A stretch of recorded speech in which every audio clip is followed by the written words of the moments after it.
Hey, what's going on, guys? Assad here, and in this tutorial I'm gonna talking about the array to string method. So what it does, if you have an array and you can change it into a string, so how you gonna do that? Just create something like array1 and equals the, now you can do like throw bunch of numbers, and then and also some strings you want, 1q, like that.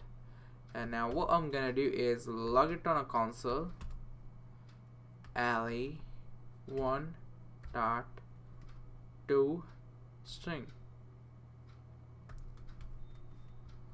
and when I deal with that, it's gonna change into, what the heck, holy, to string. I call that function. Where am I?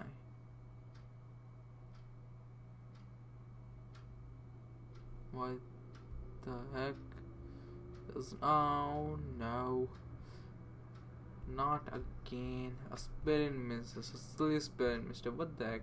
Yeah, and if you want to check the type of that, just you need to do is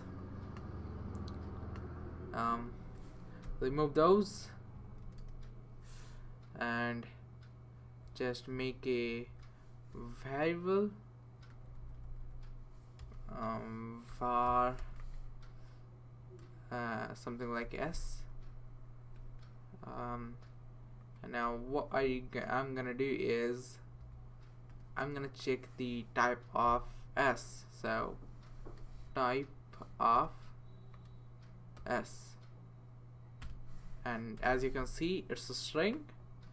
So this is what it does, the string method. So hope you guys understand. That's it for today's video, guys. See you guys in the next tutorial.